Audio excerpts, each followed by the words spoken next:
Welcome to the League of Women Voters of Dane County Forum on Low-Income Housing. Where do we go next? As I just said, this forum will run until 8:15 this evening. My name is Sue Jenick, and I am the Program Director for the Dane County League. This forum is presented by the League of Women Voters of Dane County, a nonpartisan organization. Tonight, technical support is being provided by Julia Gilden, who will put her email in the chat in case you have technical support requirements. This forum was planned by the Social and Racial Subcommittee of the Program Committee. This is a new subcommittee that was created just this year in response to requests by members that we cover subjects of social and racial equity. After doing research among community organizations, we decided, based on the feedback that we got, that the most important issue facing many who have issues in Madison, the most important issue is housing. And we decided our first year would be spent on studying these housing issues. We previously presented a forum on eviction, which is available at our website. If you missed that one, you can take a look at the website. That is lwvdanecounty.org/forums. And all of our forums are recorded. And if you want to look at any of them that you missed, you're free to do that. Also, the resource materials are at that website as well. And the resource materials give you more information and links to organizations that work in the area. The members of the Social and Racial Subcommittee are Sue Dottle, Eileen Nettleton, Pat Patterson, Louise Robbins, Nancy Scher, and myself. And I thank all of them for their work on getting this forum together. This forum is being recorded, as you know, and it will be available on the web. If you're interested in joining the program committee, which plans forums and other educational events for the league, you can contact me at my email, program@lwvdanecounty.org.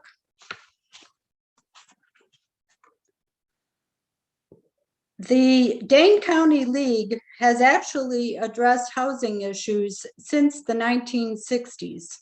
In the 1960s, the League began to address discrimination in housing and had several different forums on that topic. Tonight's forum is focusing on Madison's severe shortage of low-income housing. 25% of tenants in Dane County spend more than 50% of their income on housing. Over 50% of tenants spend more than 30% of their income on housing. That shortage, as we will hear, affects people of color to a greater degree than it does others. This forum will explore the causes of the shortage of housing and the programs available from governmental agencies and nonprofit organizations. Our speakers tonight are Justice Castaneda, who's the Executive Director of Commonwealth Development, Olivia Perry, Senior Planner at the Dane County Planning and Development Department and Coordinator of the Dane County Housing Initiative, and Matt Wachter, who's the City of Madison Director of Planning and Community and Economic Development. I will introduce each speaker more fully before they speak. We will answer questions at the end of all the presentations, but if you have questions while anyone is speaking, put them in the Q&A section located at the bottom of your screen. Our first speaker will be Justice Castaneda.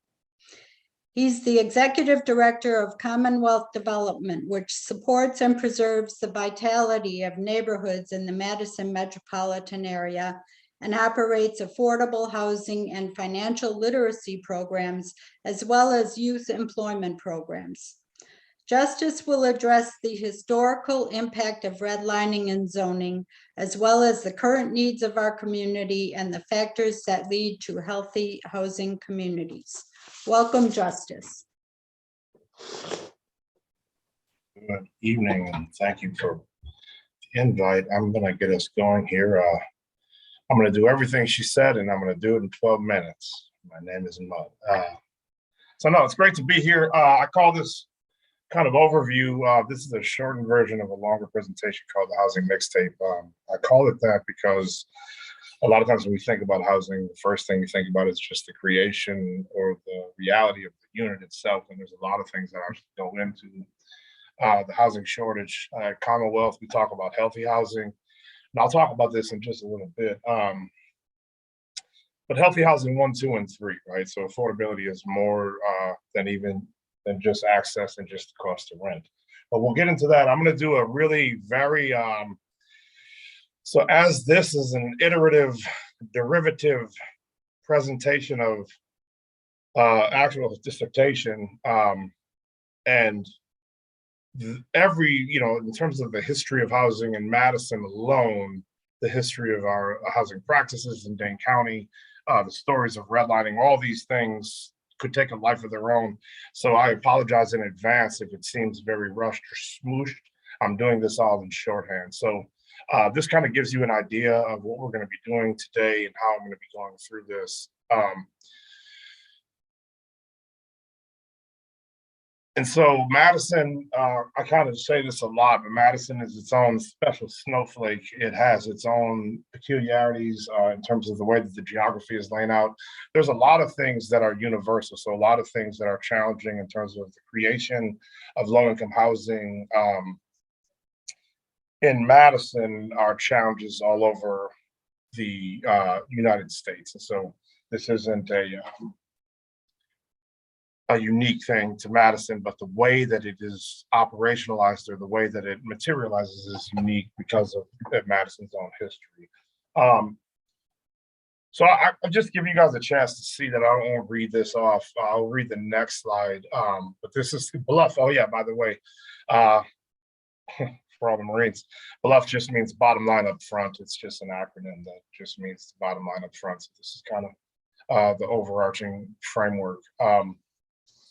As you're kind of looking at this, I should say at Commonwealth and definitely me in terms of an academic and a rhetorical device, I use the term low income, and I think it's really important to reclaim that concept because when I talk about affordable housing and the work that we're doing, and also in terms of a policy objective, I think it's critical that cities and governments are focusing on the bottom 3 quintiles of the income distribution. There's a lot of research and there's a lot of rationale behind that. I'm not going to get into that too much, but just know that when I'm saying low income, I'm saying it on purpose. A lot of government officials and a lot of people will try and swim around that concept because they think it evokes a number of other things. I invite that evocation. I think it's really important that we talk about low income housing, affordable. When people say it's affordable, I always say that you have to finish that sentence in that you have to say, well, affordable to who? Who can access this housing? Who are we talking about? And I'll go into this in just a second, but affordable just means that someone, as our facilitator and host tonight said earlier, that means just you're not spending more than a third of your income, regardless of what your income is. So you can make $100,000, and if you're spending more than a third of your income, you could say, or you could argue that you don't have, or that you're rent burdened. Obviously, the government, the way that we think about this is in terms of the median income of an area, or in Madison, we talk about it in terms of CMI, meaning that the MSA that we're talking about is Dane County. So we talk about affordable housing in terms of the percentage of the AMI. I just go away from all that, and I just say I'm looking for housing for our bottom 3, the bottom 3 quintiles of the income distribution in Dane County. Another way to put that, just to visualize this, is housing for people who take care of your children and people who take care of your parents. And if you think about who those folks are and what those professions are, that's kind of the income level and the type of folks that we're talking about in terms of creating housing. I will read this because it's a little bit small. And these are kind of the general frames that I want us to be thinking about. And this is just the contemporary housing patterns are moderated and explained in many ways by the historical and contemporary land use policies and practices that significantly contribute to housing volatility.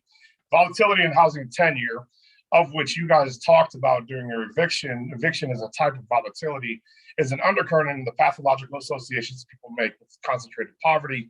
Madison is no exception.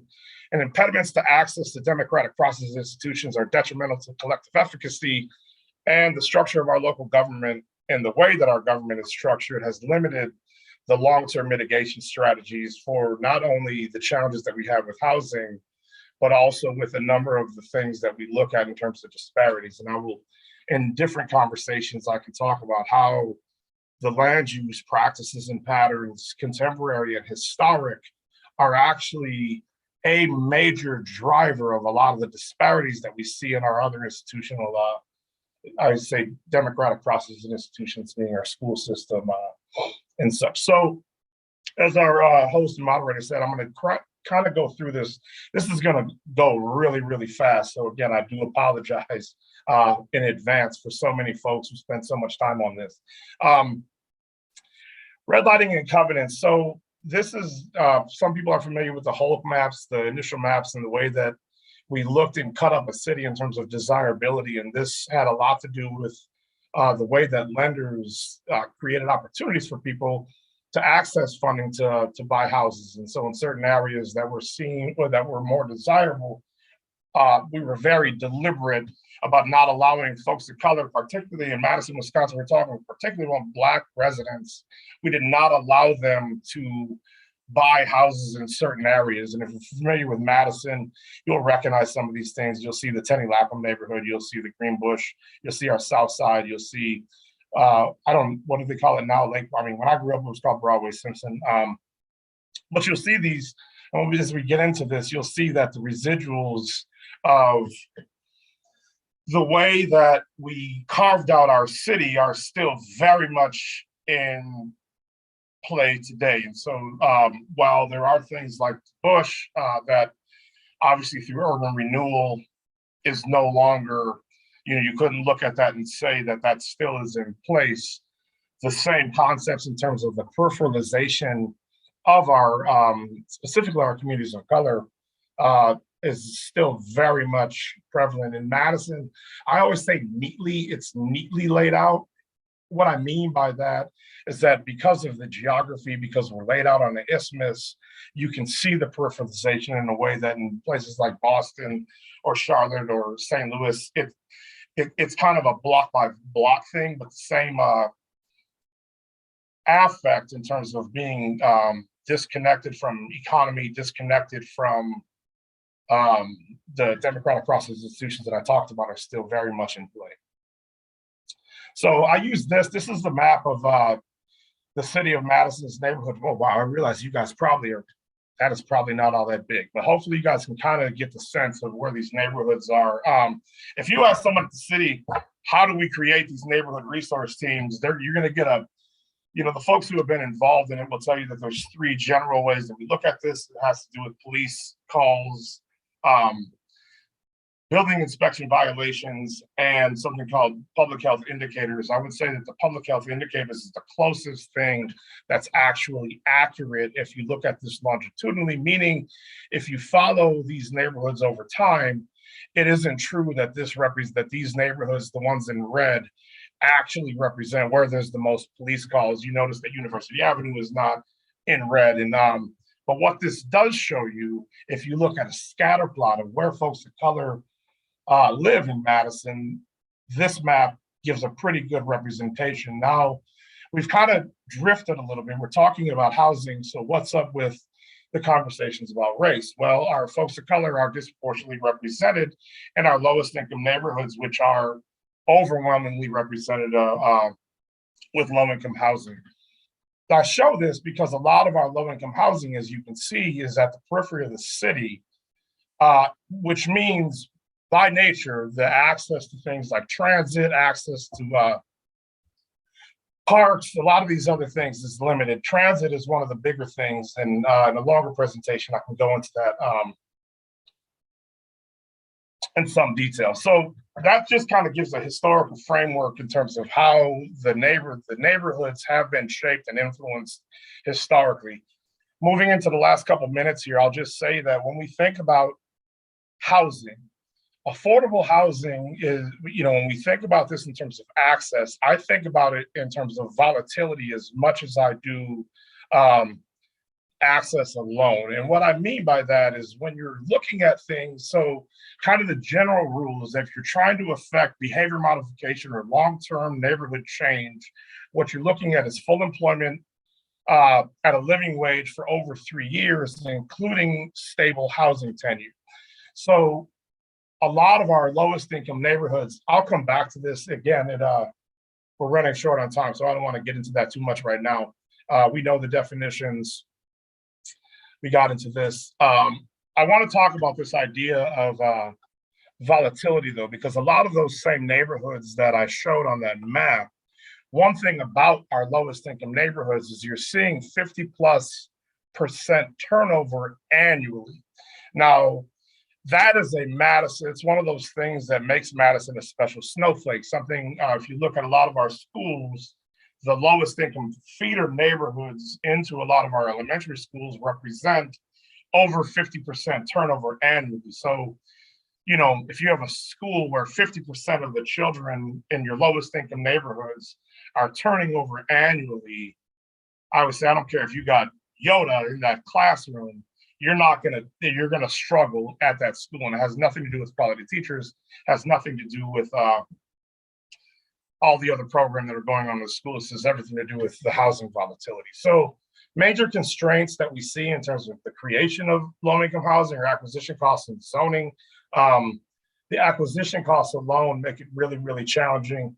Maybe later I'll show you guys a map of our school district and I can kind of make this point. So as I was talking about, access, quality of housing, stability of tenure, these are the 3 factors that we look at when you're actually trying to stabilize a neighborhood, not just creating more units. There is a focus, and a lot of what we'll probably hear in a little bit is about the effort to create more units. Now, there's no debate that creating more units is essential and necessary and absolutely an imperative.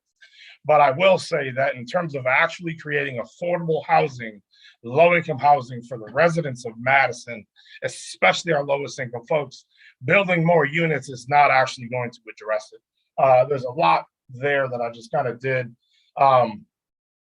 in shorthand. So kind of in closing, I'm going to bring this back. Stability matters a great deal. I couldn't emphasize this more if I was thinking about, and why I'm saying this is because a lot of the tools that our governments have, it's a lot harder for them to address this piece, in that you can do things like mandate the percentage of AMI that people have to, or that they can make and still access to housing, but it's a lot harder to do things like mandate screening criteria.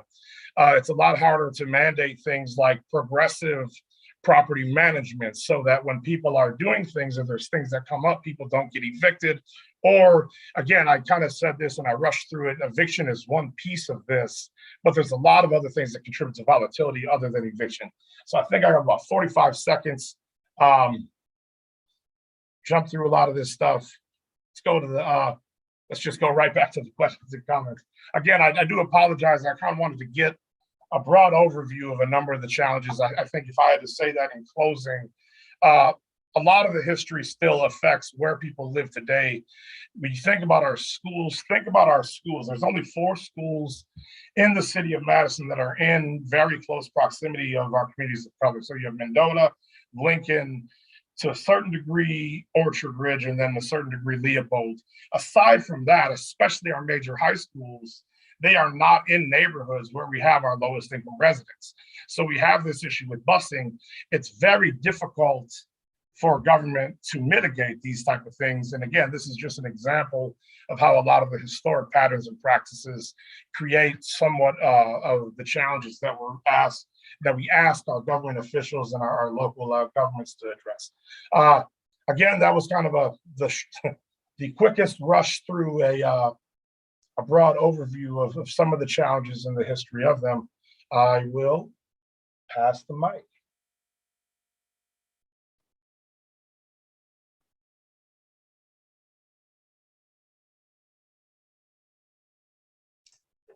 Thank you, Justice.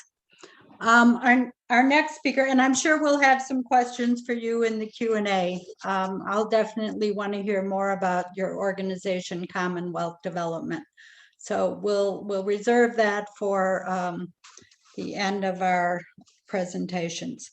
Our next speaker is Olivia Perry, who is a senior planner at the Dane County Planning and Development Department and coordinator of the Dane County Housing Initiative, which is a public-private partnership of residents, elected officials, financial institutions, housing developers, school districts, private sector employers, local government staff, nonprofit housing agencies, and interested stakeholders. DCHI works to develop a network of information and resources, facilitate communication and learning, and help build strategies and decision-making capacity to expand housing options in Dane County. Welcome, Olivia.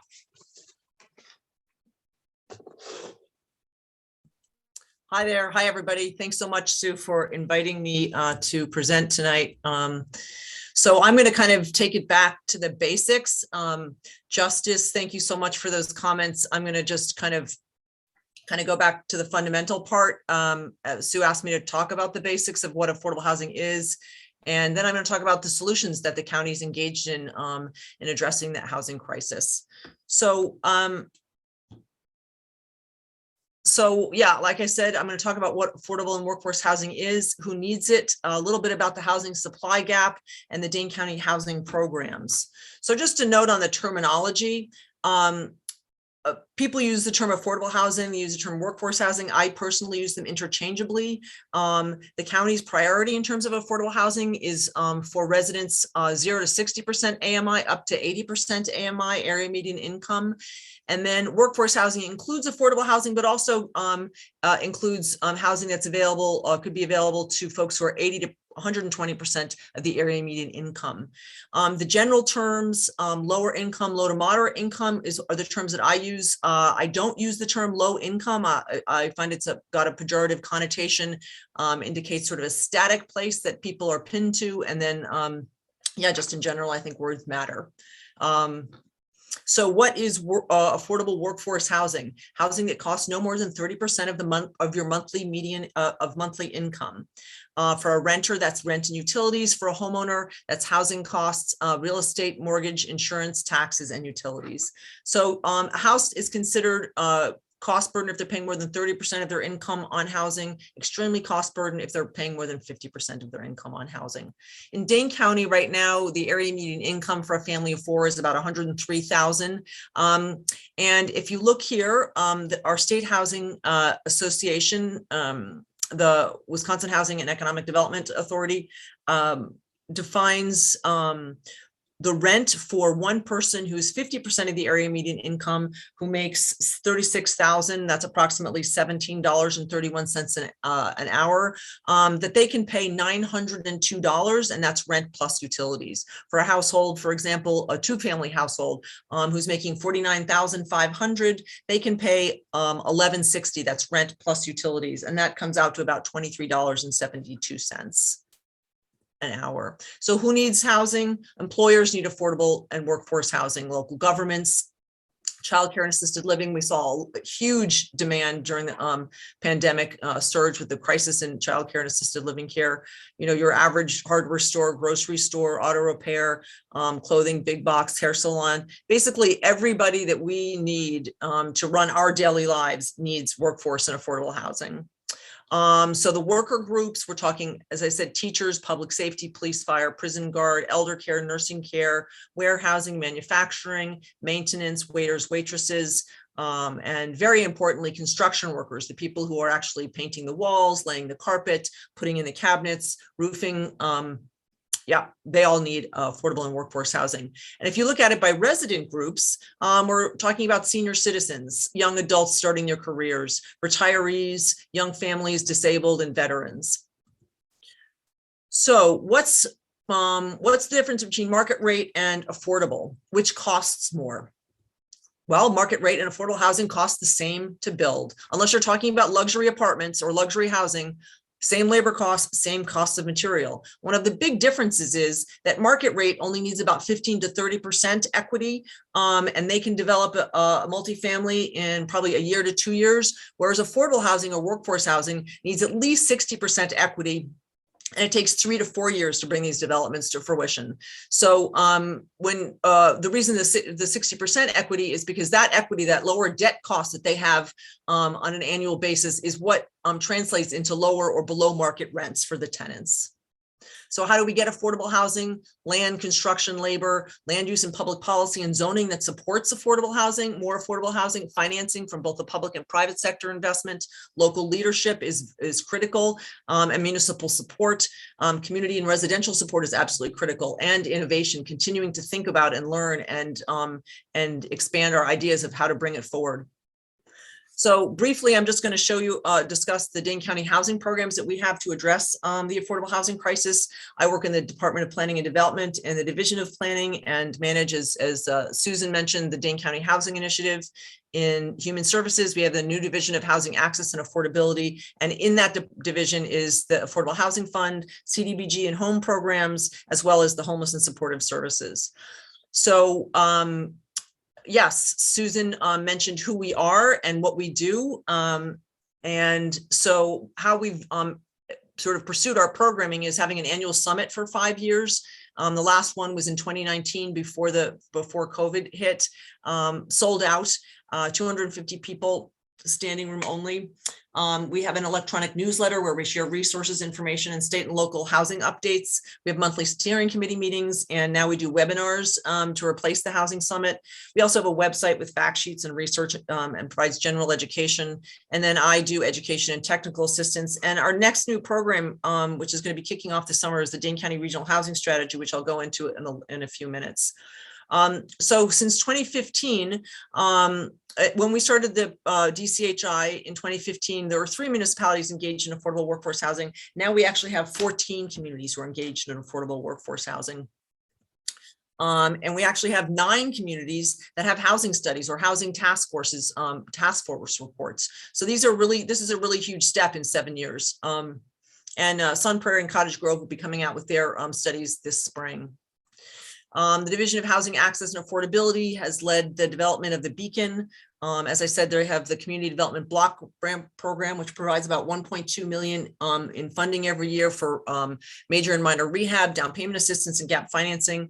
And the Division of Housing Access and Affordability also sort of manages the federal funds that are coming from the CARES Act and the American Rescue Plan.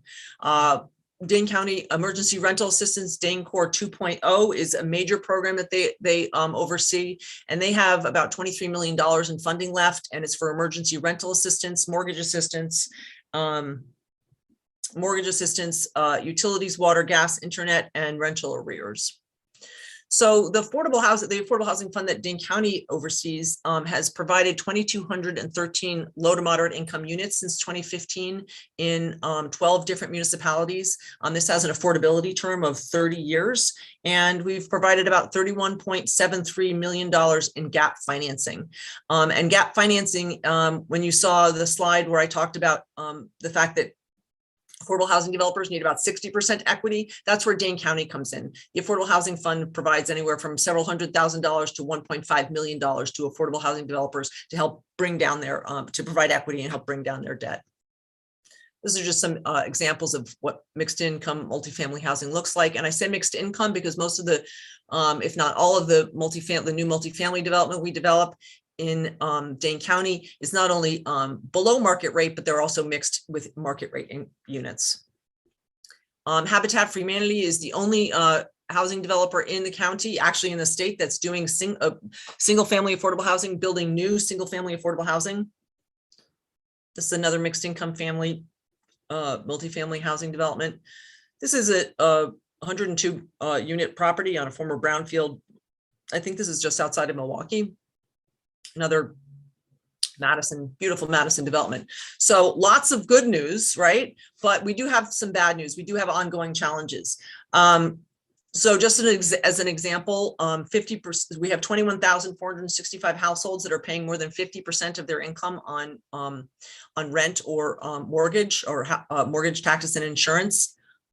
And if we look at what the city and the county did in terms of providing gap financing in 2019, we provided almost $12 million in gap financing and created 578 units. The number of years to meet the housing supply gap for just renters alone would be 26.6 years. If we added the number of new households, say we took 20% of all the new households, it's probably more like 22 to 24% of all households in Dane County require low to moderate income housing, and stretch that out over 20 years, we'd have to add another 400 on top of the 578 low to moderate income households units for Dane County residents. And that would still be closing the gap in 26.6 years. In addition to that, we are now seeing 865 homeless children and youth in Dane County school districts. That's the latest number from the Department of Public Instruction. And that's spread out throughout the county. You might think it's just in the bigger cities, but it's actually, we have homeless youth in most of the cities and villages in Dane County. So this is a slide I like to share because around the time when I was born in 1965, the median income was about $56,000 and the home price was $163,000. It was 35%. The median income was 35% of the median home price. In 2020, it was 20% of the median home price. And since then, we've seen an 8 and a 12% increase consecutively in the last 2 years. So we're talking about 20% increase in housing prices just in the last year and a half, year to 2 years alone. So to address this crisis, to address this ongoing crisis or increasing crisis, the next steps Dane County is going to be taking are conducting a regional housing strategic planning. And the reason we're going to do this is really to capture the momentum and interest that had been gained over the last 7 years with all the municipalities work, and capture the momentum and interest and expertise and build on existing efforts. We really want to engage across municipalities and interest groups and together gain a more detailed and shared understanding of the existing conditions and regional trends, engender collaboration and leverage resources, and create new opportunities and partnerships we couldn't actually find alone. So the overall goal of the regional housing strategy is to help expedite the preservation and development of affordable and workforce housing. And the participants are will be cities, towns, and villages, residents, nonprofit, elected officials, private sector, small and large businesses, local government staff, and chambers. And the study itself will be focusing on residents 60% AMI and below and up to 80. Most vulnerable 30% and below AMI, and the missing middle 80 to 120% AMI. These are some of the major components of the regional housing strategy. Expert meeting facilitation, we're going to do a housing study with detailed information for each municipality, program, tool, and an innovation inventory, look at the gaps in programming and partnerships, and then create a vision for the next 10 to 20 years, provide some strategies and recommendations, and develop the future of housing in Dane County guide. And I will tell you that there's a unit of housing in your screen right now, rehab, that Justice's organization did, Commonwealth Development Rehab, that building it. That's a 4-unit in Madison. And you're invited. If anybody from the League of Wisconsin, women voters is interested in this subject enough, please reach out to me, and it's possible we might be able to find a place on the advisory committee for you. And my timer just went off, and so thank you very much. Perfect timing. Thank you, Olivia. Our next speaker will be Matt Wachter. He is the City of Madison Director of Planning and Community and Economic Development, also called PCED. In this position, Wachter is responsible for advancing the city's efforts in affordable housing, land use planning, and economic development, as well as leading the department's management team. Welcome, Matthew Wachter. Thank you. All right, so I'm going to just jump right into what the City of Madison is doing related to housing. So if you look at sort of pre-COVID, before all the waves of special funding programs, and look at where we were really focusing our funding, it fell into these 3 buckets of homelessness, rental, and ownership. So in homelessness, we're putting money into creating permanent housing that has services in it, as well as working with more temporary solutions, shelters, And that comes to about $2 million annually that we're putting into services to serve our homeless population, with the rest of it really coming from the county and other federal sources. Rental is really where we play probably the biggest role, and the city pushes about $10 million a year into the creation, preservation of affordable housing, with the majority of it now being city funds through the Affordable Housing Fund. So it used to be that federal money was the bulk of what happened, but over the last 7 or 8 years, we've really ramped up how much city funds are going to fund the creation and preservation of affordable housing. The city, through the Community Development Authority, also runs the Section 8 program, which helps 1,800 households pay their rent every month. And then the CDA itself, which is a branch of this department, owns about 1,000 units of low-income affordable housing. On the ownership side, we put about $5 million into the market, and that's everything from helping people buy a house, to nonprofits creating homeownership opportunities, to rehabbing existing properties to keep them safe and affordable. So pre-COVID, this is really sort of where the funds were going out and what we were focused on.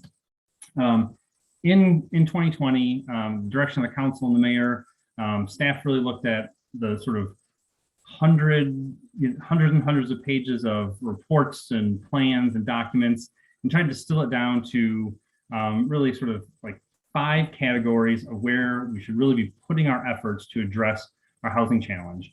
And then the first one, increase housing choice. That's really about production of housing, to make sure we're producing enough housing in enough places and enough types to serve our growing population. Because Madison's rental vacancy, for example, has been at 3% for over a decade, which is extremely low. So despite all the thousands and thousands of apartments that we built, we're just not keeping up with the growth of our city. Creating affordable housing throughout the city, pretty self-explanatory. Combating displacement and segregation, a lot of that is about actual place-based strategies. And then when we have people in housing, we want to make sure that they're stable and can stay there. And then working to end homelessness. So these are the 5 categories that our recommendations and strategies tend to fall into. And so there's a lot of text, but increase housing choice. This is a lot of technical changes, mostly to our zoning code and procedures, to make sure that, especially if we have a plan that calls for housing, that housing can be built. And so things that we've done over the last year are make some changes to the zoning code that basically allow someone to go ahead and build the housing if it lines up with what the zoning is calling for. Accessory dwelling units, so ADUs, backyard cottages, we made it so that now they can just be done by right. So the same as if you were building a shed or a garage, as long as you comply with the underlying rules, you can just pull a permit and go build it. We have a lot of plans that call for new dense mixed use places outside of downtown. So if you think about Easttown, Westtown malls, Westgate, Oscar Mayer, these places that could be really dense nodes for new mixed use activity areas, we had to create new parts of the zoning code to allow that to happen. And then when we do these big planning efforts and get all this feedback from neighborhoods, what we're trying to do is proactively go and rezone it. So when a developer comes in, it's more ready to go for them to go through, because we already said this is what we want to see in the neighborhood. So a lot of these are things that sort of happen behind the scenes, but they're all designed to make it easier to develop housing in the city of Madison. Creating affordable housing, a lot of this is about how we fund what we fund in the city. And like I said, we have these funding programs, but what we really want to do is hone in especially on areas like Justice said that have transit access, and make sure that we're pushing money for the creation of units into those transit corridors, into those places where we're going to have bus rapid transit, and then trying to stretch the period of affordability. Because a lot of the funding sources that we partner with would say 30 years, we're going to try to pull that to 40 years, 50 years, hopefully permanent affordability as part of that in our negotiations. And then we realized that sometimes there are neighborhoods or places that it's really hard to do development. And the city can play a role of jumping in and land banking and buying sites and maybe putting 3-4 sites together to make a development pad so that one of our development partners can go ahead and develop affordable housing on it. So that's a new thing for the city of Madison. We also simplified the demolition process because it seemed sort of silly that if we were funding a developer to go and build affordable housing, that we also make them jump through a whole new set of hoops to demolish the gas station that was there. So trying to make all these processes and funding parts work together to, again, make it easier to develop this affordable housing. And then we're working with nonprofits and the UW to really dig into our options to work within state of Wisconsin law that makes it very difficult to do things like, require people to do affordable housing or to do non-financial incentives. So there's more legal and technical tools we're trying to get at to, again, make it easier to do affordable housing development. And as you can see, the Affordable Housing Fund has funded, projects for all over the city. We need to do more on the west side. Clearly, there's a hole in the map there, but we're working on that. And the Affordable Housing Fund, which again is about $7 million a year, has really ramped up just the sheer number of units that we're producing. So a little over 1,500 affordable housing units in the last 6 years. And so this is just one of the strategies, is to really just, again, deliver a large number of units that are affordable to low-income households, if possible, focused on those major transit corridors close to amenities. But that's not the only strategy that's out there. And I think Justice sort of got at this, is that really we need to have another set of tools that get at serving very specific populations in very specific areas and building out that toolkit for those. So alongside of the Affordable Housing Fund, we created the Housing Forward RFP, which is really targeted at supporting nonprofits, at supporting projects that are really focused in on particular neighborhoods and populations. And we've been growing that fund as well. And then we're just launching a new small scale development loan project to, again, get at very specific types of properties. And then also working on increasing home ownership amongst households of color. We've heard some of those statistics that is a different area we want to focus in on. So Housing Forward, for example, it's really our nonprofit partners that we're funding so they can go do the things that they are good at doing. I'm just going through this quickly here. And then when we have people in housing, one of the things we want to do is make sure that they are able to stay in that housing, stay stable in that housing. So here, one of the first things we did is we created a partnership between our building inspection unit and our Department of Civil Rights.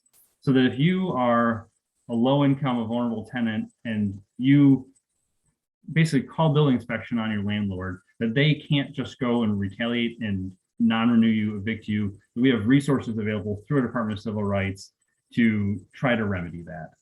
So this is new. We're still working out the details of it. Also, Olivia mentioned this. In COVID, we've received tens of millions of dollars of emergency rental assistance funds. And we've partnered with the county, we've partnered with nonprofits to push out that money to make sure that people can stay in their housing. We also helped do eviction prevention programs. We funded a number of those things. And then the city of Madison also operates a program really targeted mostly at seniors who are homeowners to help them stay in their homes. So this is not a traditional reverse mortgage, but it is a program to help pay for rising property taxes and things like that so people can stay in their homes longer. And then we also see energy efficiency and water conservation as a tool to help people stay in the house, to make it more affordable for people to stay in their houses. So we have a number of loan programs to help people make those upgrades to make their housing more affordable. Olivia already went through this. So we've had these waves of money. We've had to set these new systems to push out money to get in the hands of renters and landlords to keep people in there. So, $15 million in the first wave, $12 million in the second wave. And it's not just us, but it's also a whole bunch of community partners who are out making sure that people can access these resources. Yeah, more of that. And then homelessness. So when we do these tax credit developments, one of the things that we do is we try to match up a for-profit developer with a nonprofit service provider so that a fraction of those units in a building can really be targeted at some of our most vulnerable populations. And then they have services connected to that building to help them stay stable. And this doesn't work out every time. It's hard to make those partnerships, but when they do, we can, take people oftentimes directly off our homelessness list of most vulnerable populations and get them into units to be stable. A big thrust of the last 2 years has been how we handle congregate shelter. So before COVID, our men's shelters were provided in church basements, and they were ad hoc. The main shelter was designed to be a temporary solution, and then 35 years later, we were still operating shelter out of a church basement. And in COVID, we couldn't do that anymore because we needed to find a way to socially distance individuals. So we set up a series of temporary shelters at Warner Park, now at the First Street fleet maintenance facility that's going to become the public market. But we set a goal with the county to create a new permanent men's shelter, and that site has been selected on the north side by Madison College, and it's working its way through approvals right now. We've secured federal funds, county funds, city funds to go ahead and build a purpose-built shelter that also is designed to provide a bunch of services, be safer, all of the things we want to see. On the same token, the Salvation Army's main shelter on East Washington Avenue has been slated, that's a former school, so slated for that to be replaced with, again, a purpose-built shelter that really functions the way that we think it should. So we've been working with them on that. But in the interim, we also realized that congregate shelter in a temporary setting does not work for everyone. So we've worked to create alternatives to shelter in tiny house villages and mission camps. And we established our first temporary campground facility last fall on the southeast side. And we've also worked to fund Occupy Madison OM Village to add solar and sort of work on enhancing their facilities. So you can see here, this is what our pallet houses, our mission camp looks like on the southeast side. So that's housing 30 individuals who, most of them were coming from Rindell Park and had camped all summer, and we moved them into these. And we look at what's sort of next on the horizon. There's more zoning changes to happen, a lot of them being, how do we handle in those really robust transit-oriented corridors where we're going to have bus rapid transit? How can we change the rules to, again, make it easier to develop housing, develop more housing with less parking because it's on transit? Those sorts of changes are working their way through. On the affordable housing side, we're just going to keep working to refine these processes. And again, if we're going to fund a project, we want to make sure they have an easy path forward on land use approvals so that we're sort of saying yes once rather than having to say yes 3-4 times along the way for a project. And then the CDA is looking at redeveloping its own portfolio of housing, a lot of which was developed in the 60s. So our Triangle site close to downtown, as well as Teresa Terrace on the southwest side. And then again, on those homelessness pieces, it's one thing to pick a site. It's another thing to work with community partners, hear from the people who are going to use it to make sure that we're designing a building that really functions for people. So that's still years of work ahead of us before we get that permanent shelter open. So that is what the city is focused on right now when it comes to housing. Great, thank you, Matt. So I'm going to use the moderator's prerogative and address the first question to Justice.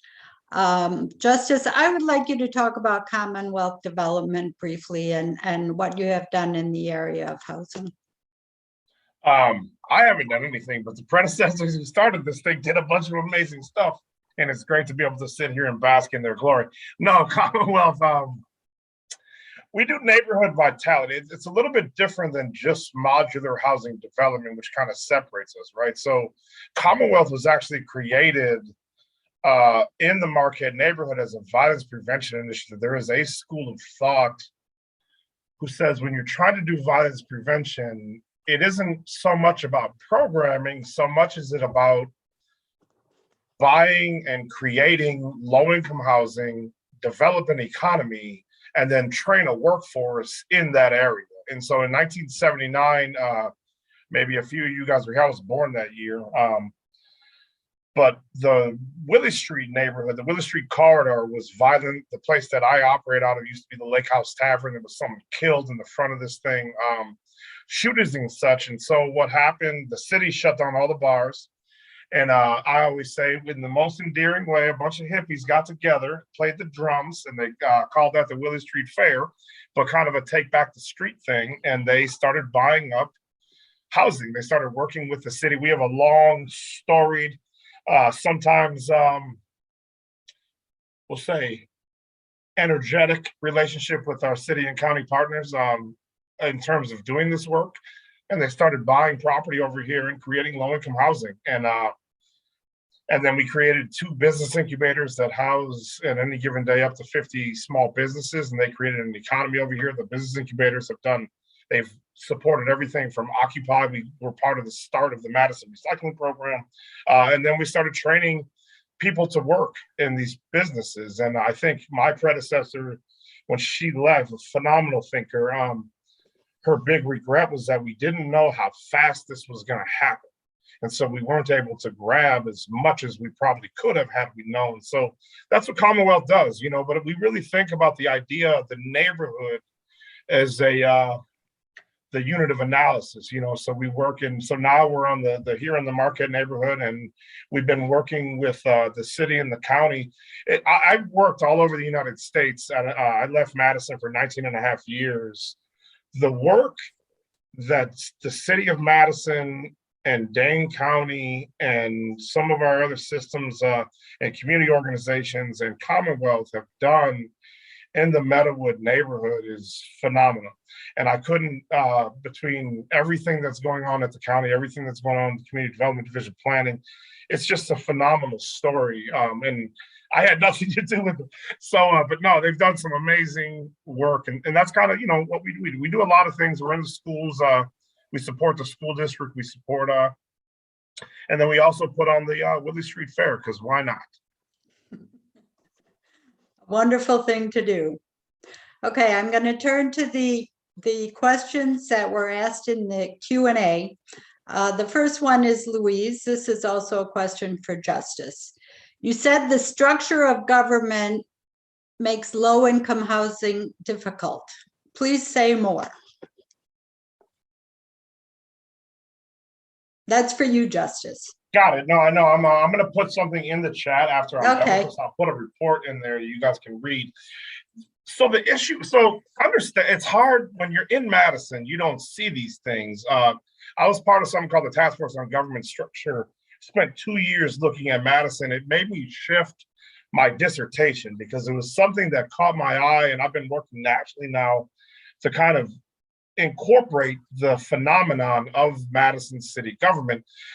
The things that I laid out and that we're asking, the gravity of the challenge, this is kind of that JFK moment, which isn't about what government can do for you. What the city can do is what we can do for our city. And I say that because the city, believe it or not, has very little in the way of resources to address the gravity of the magnitude of the challenge that we have. Now, our structure of government, put it this way, Atlanta has 16 council folks. San Diego, for a city of 1.8 million, has 8. Madison has 20, and they're part-time and they turn over all the time. And so, again, I can't speak for Matt Walker, or the people that work in the city, I can tell you my experience from working up there and the observations that I've had over the years, and then the research that we did over that 2 years. Having the elected officials change at that rapid of a clip is absolutely not conducive to tackling some of these challenges.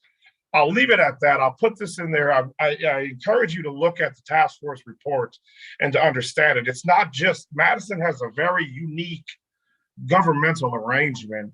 Dane County does, and there's a lot that I could say about it. So it just means that the type of things that Matt and Olivia referred or alluded to in terms of what they're trying to do, these are decade long, many decades that it takes to do this.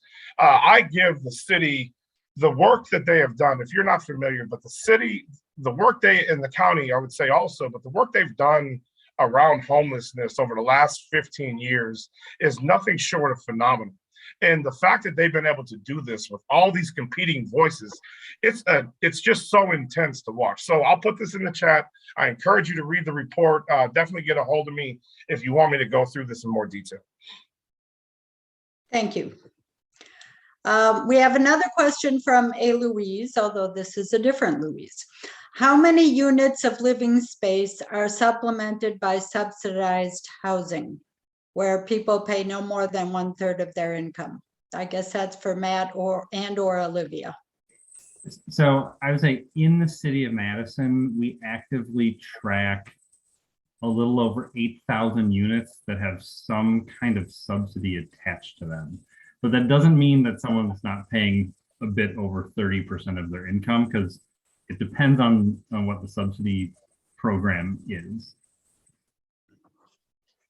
And Olivia, do you have numbers from the county? I don't have numbers from the county, and there's the number of units that we've created just in the last 7 years. There are also the number of units that we've created before that, and then there's the general population, and I don't have those statistics. Okay, one attendee asked, can presenters make their slides available? And I will just say to the presenters, if you can, send them to me at my program email address that you have.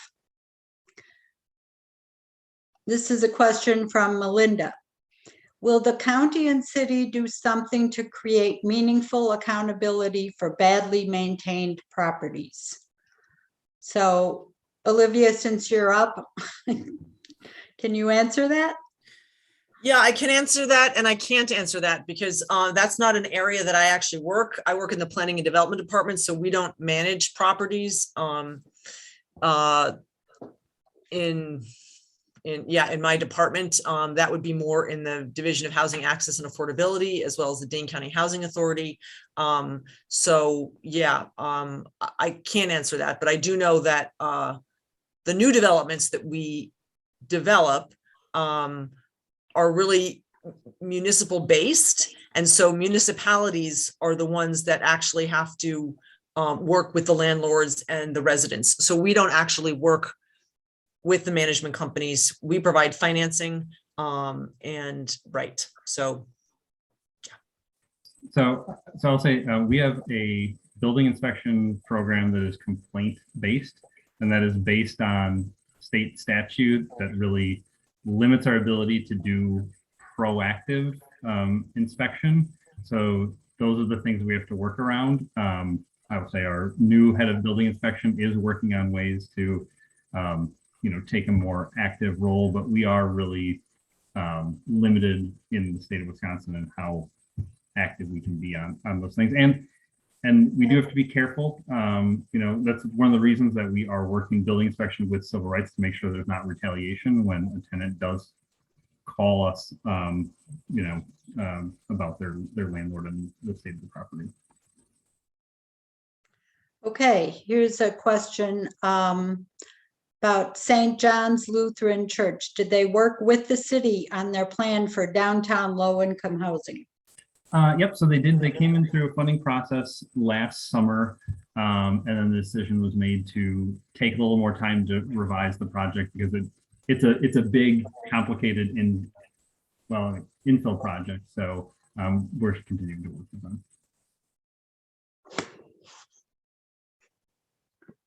A question from Jim. Can you talk about and quantify family transportation cost savings when putting housing on major transit corridors? I mean, unless someone else wants to do this, I'll just start this just by saying it's a great point, right? When we talk about affordability, total cost or the externalities around housing are so critical, because even if you put housing, let's say you put housing in a place, whatever place, and this is what, when you heard Matt talking about why it's so important to put housing in these transit things, because all of a sudden there's costs associated with having to take, the grocery, all these other things, and those costs show up in different places. So I would just say that that's a really great point.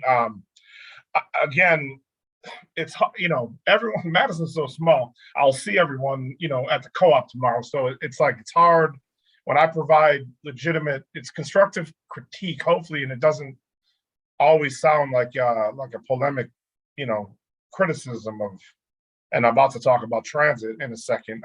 So all that preamble, just to say, transit is a challenge. I mean, it takes almost 2.5 hours to get from Kennedy Heights on the north side to Teresa Terrace on the west side. You could drive to Milwaukee, eat lunch, and drive back, or you could take a bus across Madison. You could drive to Chicago. So again, these systems are so embedded. And then you run into this thing where the land use or the acquisition cost. So turns out there's not a lot of open, developable lots sitting around the isthmus where all the transit is. And so, the thing you run into is like, where do we have places where we can put a lot of rental units, or we can put a lot of low-income housing? And Olivia and I can quibble later about the terminology, but here nor there. Because it's like, all right, so if you're asking the city to come up with, to support the rare unicorn, like we need houses, everyone wants the same, location. But I think that question to the person who asked, it's a great question and something that we need to be asking, right? Because it goes back to, it's not just the cost of rent, it's all the other externalities that go into it. Sorry, that was longer than I intended. I don't know if any of the other panelists have something to say. I think I'll just say that the long and short of it is that in the planning community, we talk about housing plus transportation, and it adds another at least 20% to the housing cost, but that depends, and it's all relative. How far do you actually have to commute to your job, the resources that you need? So, and how do you calculate time and money? But it's just as a way to kind of provide a reference point, they talk about another 20% on top of your housing costs for transportation. Did you want to add anything, Matt? No, I mean, I agree with both of them. I'll just say, sometimes we say transit, and it's also a proxy for, if a main transit corridor also has grocery stores, it also has jobs, it has all the things. So looking at a transit map is your easiest way to see, like, where's all the stuff to be, that you need for daily life. Okay. Another question from Jim. I'm slowly seeing more white people move into historically Black neighborhoods in South Madison. Is that a sign of gentrification? How will the proposed 12-story, 200-unit middle-income, quote, luxury apartment complex on Olin Avenue affect the naturally occurring affordable housing in the neighborhoods in South Madison? I've heard two entirely different answers to this. Anyone want to take that on? Yeah, I'm going to try and do the shorthand again. I do think that it'd be good to hear, there's different perspectives on this. So I moonlight at the university. I teach a class in gentrification. I'll say Madison, this is why I think that the low income, focusing on that is so important. So Madison has what's called an import effect. And this isn't a pernicious thing. It's just saying that every year we import white people. Because of the university, and it has to do with who we're looking at in terms of yield. So if you look at who comes here, it turns out it's a good place. So on any given day, this is actually in a different slide deck. You'll hear something about Madison having X percent. It's usually around 20% folks of color, and then the rest are white folks. But when you look at who's born here, you'll find that it's closer to 50-50. So when you're talking about housing for people who live here or housing who are coming here, it's a huge point. And I think that this is the point of demarcation that I have with a lot of folks who talk about this workforce housing 80 to 120, because the point is that, so there's this idea called filtering, where if you create any housing of all types, we'll just create some housing, and then what will happen is the higher income people will move into that housing, and they won't take up units that are lower income, where you can have lower income folks. Now, that concept works if you have a fixed population, meaning if we all lived and no one could come or go, and especially if you don't have more people coming than leaving. So imagine this, that let's say we create those luxury housing that he's talking about there. If all the people in Maple Bluff then moved into those housing, and then Maple Bluff became lower cost, and then low income people, but that isn't what happens. And so long as you have this import effect, what you're going to see is rapid displacement. And this, I mean, it's such a phenomenon, the way that this all is working, and it's extraordinarily challenging. I get the constraints that are, especially people who work for government, people who, why they have to dodge around the concepts and why they have to do a number of these other things, because these terms do evoke a lot of things. I think it's critical that we say it, we own it, and that we're deliberate about saying we need to create housing for our lowest income populations for the exact reason that he's bringing up. Matt or Olivia, did you want to address that? No, I mean, I think right. This is the challenge. Is like when you add thousands of people per year, like you have to keep up with that plus deal with the existing challenges. I think it's why as a city we sort of adopt strategies that are sort of, as you saw, we're kind of doing everything, because we've got problems on just like raw supply, on the amount of affordable units, and then definitely a problem on units for people at 30% AMI. And so how do we do all those things at the same time? And that's why our strategies are broad. And I think one of the things that, both the city and the county do in terms of their strategies are wanting to locate new multifamily development in high resource areas. And of course that has its own ripple effects, but I think the idea is that, in some ways that can combat gentrification, because new opportunities are being created in, communities and neighborhoods that are highly resourced. And that's a very new thing. And creates a potential for obviously increased stability with access to housing, but mobility in terms of, access to resources. Olivia, I have a question for you. We've read in the paper that Amazon is planning on building some gigantic facility around near Cottage Grove. Do you have any information you can share with us about that? How many jobs there might be? And I assume that would exacerbate our housing problems. Yeah, I think it's a 3 million square foot facility. I was reading about it about a month ago. I don't know how many jobs, but I do know the jobs are at least starting at $15 an hour. I want to say 15,000, but it's not 15,000. I think it's 1,500 new jobs. Yeah. Okay, we have a question from Robert.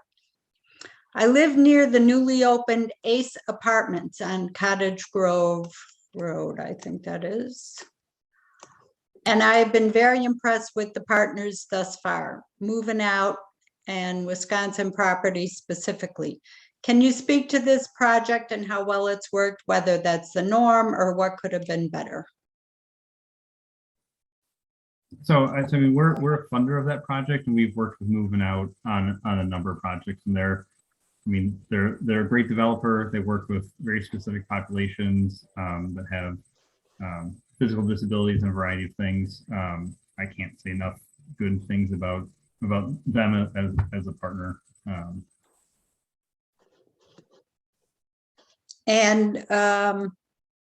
Is that the norm, or is that just a much better project than others? I'd say the quality of construction and the density that you're seeing, that is pretty typical for the tax credit projects that we see. But I would say that moving out as a developer is definitely one of the better ones. And as a mission-based nonprofit, they're sort of in it for a different reason. So it is definitely a different thing than maybe a more sort of standard, for-profit developer who's there. So it is going to be a little bit different. I'll just to add on that, I think that highlights. So Commonwealth is not perfect. We've evicted 9 people in 43 years. So it's not that we don't evict, but we do everything we can not to. We also we relaxed all of our screening criteria. Now, to the point of what we're saying about the limitations, the city didn't make us do that. No one made us do that. We did that because it's within our charter in terms of what we do. And this is the same thing with moving out, right? Like, they're part of a group. All of us have a little group. I mean, and so I think an important thing from that is that the city, what they are doing is they support a lot of the organizations that do these type of things, that have progressive management philosophies, that are responsible developers. But the thing that we all can do is look at places like moving out and really go out there and support those organizations, because the city is limited in terms of what they can do in terms of mandate to make other developers do things. So it is, they are a great organization and they do some really great stuff. Okay, and our last question, I'm actually going to combine two, one from Gloria and one from Karen. How much of our efforts are on home ownership? If we want stability, shouldn't we work on ownership as well as rentals? And also relating that to condos, is the city looking at creating low-income condos? So let me jump real, just say this, that one of the things that's happening right now, the houses that are selling in Madison, Wisconsin in general, and just got this report, going for about $100,000 over their assessed value. And then on top of that, you split whatever that number is in half. And that's the contingency. Historically, you would say, hey, you know what, you need a roof, you need a driveway, so I'll take that off the asking price. Instead, that's being tacked on. So they're going for 50% of that difference on top of it. So I say that just to say that this is different than what we saw in the aughts. But basically, the majority of people who are buying homes right now are underwater at sale. And another point is that when you buy a house, you don't own the house. The bank owns your house. And I don't disagree. I think stability is the key. Home ownership is a way to do it, but focusing on stability, I think, is more important than thinking about home ownership alone. And then I would just say to that last question, I think we need to be thinking about stuff like that. I think thinking about that third space between conventional renting and conventional home ownership is critical. So yeah, Ed, do you have anything to add? I don't disagree with anything he said. I mean, we put a lot of emphasis on rental for the last decade. Homelessness is eating up huge amounts of staff time, and it's going to. We're not ignoring homeownership. We put millions of dollars in it. We actually right now are working to retool the programs that we have because the market is changing so much and so fast. So we are looking at those programs. And then as far as condos go, I guess I'd pay less attention to the ownership structure of condo and instead maybe look at the building type. And one of the things we're trying to do is, can we fit in, a 3, 4, 6 unit building slotted into a neighborhood? And that could be fee simple home ownership. It could be rental. It could be condo. We're looking at the building form there. But condos are hard because the bank doesn't want to lend to you because they could loan to a rental project. And then a condo is difficult from the home buyer side because it's a little trickier to make it work with FHA loans and some of these things. So condos are great, but they are hard. Olivia, you get the last word. I'm sorry, I was reading the chat group, so I'm completely distracted as to what the question was. The question is about efforts to increase home ownership and looking into making condos available for low-income people. Right. The county doesn't have any funding programs to increase home ownership. The way that, the county, my work is primarily through education and technical assistance, working with municipalities to talk about the opportunities that they have at their disposal. So, potentially increasing home ownership would occur if a municipality were to update their zoning ordinance to allow for smaller houses, smaller lot sizes, different housing types.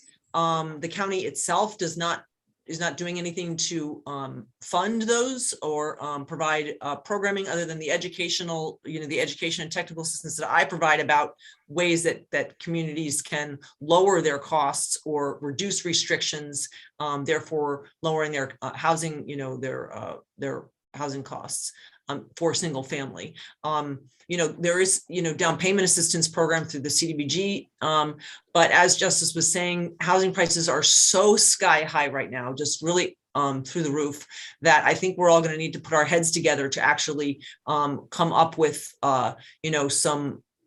some innovative strategies, because right now the only thing we have that brings forward affordable housing is new affordable housing anyway, is Habitat for Humanity and the community land trust model, land banking. So while those are very good strategies, I think that there are probably other ways that we should consider in terms of bringing forward more single family affordable housing. Thank you. And thanks to all our panelists and all participants for this important discussion tonight. I think we all recognize we have more to learn in this area. And remember, the resource materials are available on our website. On May 12th, from 6 to 8 p.m., the League will present How We Got Here, the Hidden History of Diversity in America, which is featuring Reggie Jackson, a celebrated journalist who works with the firm Nurturing Diversity Partners. The special virtual event is sponsored by the League of Women Voters of Wisconsin and local leagues from Dane, Ozaukee, and Milwaukee counties. And information about the event is available on the League website. So we're out of time. Thanks to everyone and have a good night.